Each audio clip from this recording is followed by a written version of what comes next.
Bom, e agora a gente vai fazer uma análise, técnica sobre essas eleições de ontem, porque, claro, houve bastante surpresa e por isso mesmo a gente convidou aqui um cientista político que é advogado, graduado em Direito e também em Ciência Política pela Universidade do Vale do Itajaí, possui pela mesma instituição uma especialização em Direito Empresarial, mestre em Sociologia Política pela Universidade Federal aqui de Santa Catarina e atua como advogado também em Florianópolis. Estamos recebendo aqui, então, o cientista político Roberto Volk. Muito obrigado pela sua participação. Eu que agradeço, hein? Ter atendido o nosso convite. Vamos conversar um pouquinho sobre essa surpresa também, o fator surpresa que, de uma certa forma, as pesquisas eleitorais acabaram não mostrando para nós, principalmente aqui para a imprensa, né? O que você achou disso? Essa surpresa ela pode ser diagnosticada, né? E aí é importante já falar do cenário, né? Do ponto de vista institucional, embora a gente percebe uma renovação dos candidatos e das pessoas, mas do ponto de vista institucional, na verdade, não houve a renovação, os partidos ainda são o mesmo, o perfil do eleitor catarinense é um perfil extremamente conservador, portanto, atende essas pautas e o partido pelo qual teve o expoente aqui em Santa Catarina não é um partido novo, o seu candidato expoente também não é novo na política e aí é importante justamente afirmar que é um diagnóstico um tanto quanto conservador. A questão das pesquisas não poderem captar necessariamente a ascensão do PSL está justamente na forma metodológica e acredito que foi justamente em pesquisas de rua feita nas principais cidades. Embora numericamente a questão estatística dê certo, mas é importante perceber que nessas eleições nós tivemos desse primeiro candidato um fator novo e que corresponde na teoria e na literatura sobre democracia, o efeito das chamadas fake news. Então, são candidatos que eles evitam debate, né? A democracia se faz com relação ao diálogo, a democracia se faz com relação ao enfrentamento de ideias e a democracia se faz justamente com as questões de propostas. E nós tivemos deste expoente aqui em Santa Catarina, tanto para governador como para o próprio expoente para o presidente da República, um não debate. Portanto, é um modelo de democracia pela qual mais vale uma pós-verdade, isto é, notícias em que fundamentam opiniões e não argumentos e não propostas, do que propriamente debater propostas. Mas deixa eu só perguntar uma coisa, com relação a essa questão da metodologia que o senhor falou agora, né, que acabou não mostrando, por exemplo, o segundo turno, incluindo o comandante Moisés, que é justamente do PSL. Quer dizer, você está dizendo que a metodologia não conseguiu englobar também essa questão, só para entender um pouquinho melhor isso. Sim. Porque nós tivemos o fenômeno, principalmente das redes sociais, dos WhatsApps, né, em que a pesquisa não inclui. E tem um outro fator bastante determinante, que pelo menos hoje é o que mais se fala, é a respeito de toda a concepção e de boa parte da bancada evangélica no apoio a esse candidato. E isso é de forma muito subjetiva. A esse candidato que você fala para presidente ou para governador? Os dois.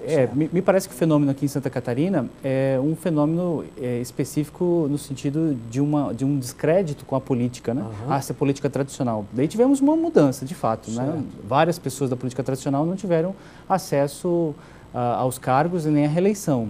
Nesse sentido, houve a mudança. Mas a ideia de ele surgir como candidato a segundo turno nos mostra exatamente a ideia de um cansaço da política catarinense, de que as pessoas apostaram nesse candidato que parece, enfim, se apresentar. Mas veja, nós não debatemos as propostas, embora ele apresentou e participou dos debates, mas não era algo que estava nas estatísticas, não era algo que estava sendo mapeado pelas pesquisas. Justamente a dificuldade das pesquisas em introduzirem essa metodologia enfim, das redes sociais, e dos WhatsApp, e principalmente essa ideia subjetiva, né, do apoio de bancadas religiosas com relação a esse candidato. Então, a metodologia não consegue abarcar isso, né? Entendi. Agora, o que você acha, então, para Santa Catarina, qual seria o reflexo que a gente pode ver mais imediatamente, principalmente com essa parte de renovação na Assembleia Legislativa, com seus novos deputados estaduais e também com o apoio agora da Câmara Federal, com vários deputados federais também que foram eleitos aqui? É importante porque a renovação ocorreu das pessoas. Eu digo a renovação no sentido institucional. Exato, institucional, isso ficou claro.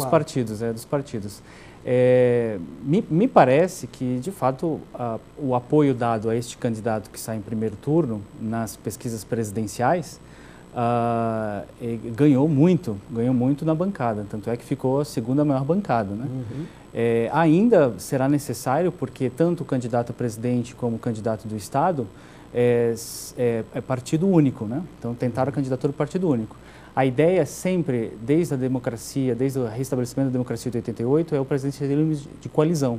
Ele precisa, sim, conseguir apoio do parlamento para poder ter governabilidade. Me parece que essa é a primeira identidade.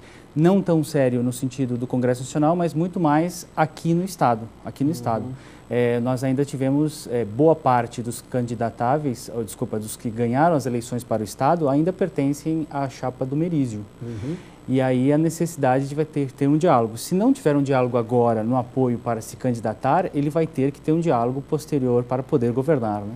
Dentro desse quadro, como é que o senhor vê, então, o apoio de Gelson Merizio já ao candidato Jair Bolsonaro, que ele demonstrou agora nas últimas semanas, e que acabou também tendo também como parte da vitória dele? É um cenário atípico em Santa Catarina, né, pela expressiva votação que tiveram e pelo apoio ao candidato. Com certeza, por uma ideia do próprio partido político, o presidenciável vai entrar em contato com o candidato a governador, né, uma questão óbvia. Há uma tendência que, de fato, talvez não mudará o perfil do eleitor continuará sendo nesse sentido. O que vai ficar, de fato, como tentativa de mediar o campo é justamente a ideia da experiência, da prática e de toda a ideia de governabilidade proposta pelo Merizio contra o candidato que vem para o segundo turno. E aqui eles vão ter este período de campanha para justamente afinar o discurso, ou então, se caso for eleito este candidato com partido único, ele terá necessariamente que negociar com os demais partidos, né? Pela ideia da governabilidade, imaginando o nosso sistema como um sistema presidencialista, portanto, necessita dessa colisão no sentido institucional. Mas o que o senhor achou, por exemplo, também do apoio também de 263, se não me engano, deputados, né? Também a Jair Bolsonaro, já demonstrando que também uma boa parcela também está de acordo com o presidenciável? Sim, sem dúvida. Justamente mostrando esse perfil absolutamente de uma eleição atípica em todo o processo histórico, né? Nós tivemos dificuldade de pauta, tivemos dificuldade de apresentação da agenda, tivemos um escândalo que hoje está se vendo, né? Hoje os principais noticiários a respeito das fake news, né? Um fenômeno que ocorreu não só aqui no Brasil, mas nos Estados Unidos, na eleição do Trump. As redes sociais propiciaram muito isso. Né? Mas o pior de tudo é porque daí a democracia perde. Porque há uma posição do eleitor de fuga da política. Até agora mesmo o próprio candidatável aqui ao governo do Estado colocou isso, né? Não queremos essa política. Mas é esta política que há mais de 300 anos nós temos como modelo, né? E é através do diálogo, através do impasse, através das ideias, através dos argumentos. Não podemos renunciar a isso, né? Não existe espaço na democracia para isso. E o que mais nos assusta é justamente a forma como é feita no não debate. Então, são muitas questões de ordem colocadas, muitas afirmações no sentido preconceituoso da palavra, que não visualiza a pluralidade e a diversidade da democracia. E isso nos prejudica enquanto sociedade. Portanto, é algo muito sério, né? Além do mais, há toda uma questão que é uma reivindicação posta por boa parte de um setor mais conservador da sociedade, das intervenções militares. Nós temos uma democracia, talvez, a de maior número de candidatos militares. E isso é um tanto quanto preocupante, né? Imaginar que, se caso este presidenciável, que está em primeiro lugar, ganhe as pesquisas, e ele basta só renunciar para que um militar assuma o lugar e passa a ser constitucionalmente o chefe das Forças Armadas. Nessa questão eu tenho uma dúvida, e eu acho que é uma grande dúvida também da maioria do povo brasileiro, talvez até dos catarinenses, mas será que não se confunde muito a questão de regime militar com ditadura? Porque lembra-se muito um pouco da ditadura, né? Mas até o próprio candidato agora, ele já vem batendo em cima de que não é bem assim, que as coisas não são muito bem assim. Mas tem um critério bastante importante que diferencia, é quando não se aceita as regras do jogo, né?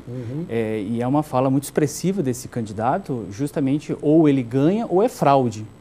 E isto pressupõe, podia até dizer na psicanálise, a ideia de uma criança mimada, né? Mas nós estamos falando de uma democracia. E é nesse sentido que ele não aceita as regras do jogo.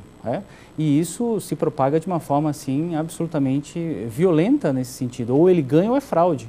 que isso, né? Quer dizer, de que forma a gente pode avaliar uma democracia nesse sentido? Além de todas as outras questões polêmicas que durante toda a campanha promoveu essa pauta, né? Uhum. E isso é um tanto quanto perigoso, porque nós não temos a questão do debate e a discussão das ideias. Entendi. Agora, para a gente encerrar, como é que você vê então daqui para frente, em se configurando esse quadro todo, que está se desenhando já no Brasil e também aqui em Santa Catarina, como é que o senhor vê daqui para frente, a partir de 2019, tanto com relação ao apoio que Santa Catarina vai ter com o seu governador e também com o futuro presidente da República?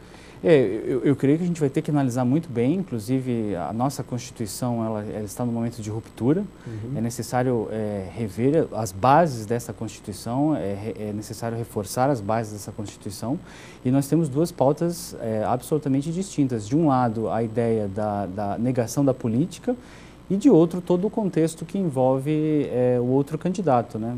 Também de uma difícil campanha, de acusações de todos os lados, um apoio institucional à não campanha muito forte, né?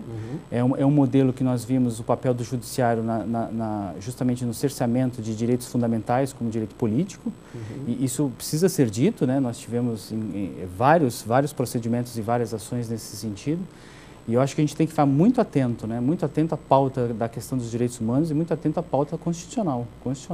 Ficarmos atentos ao debate e ao diálogo.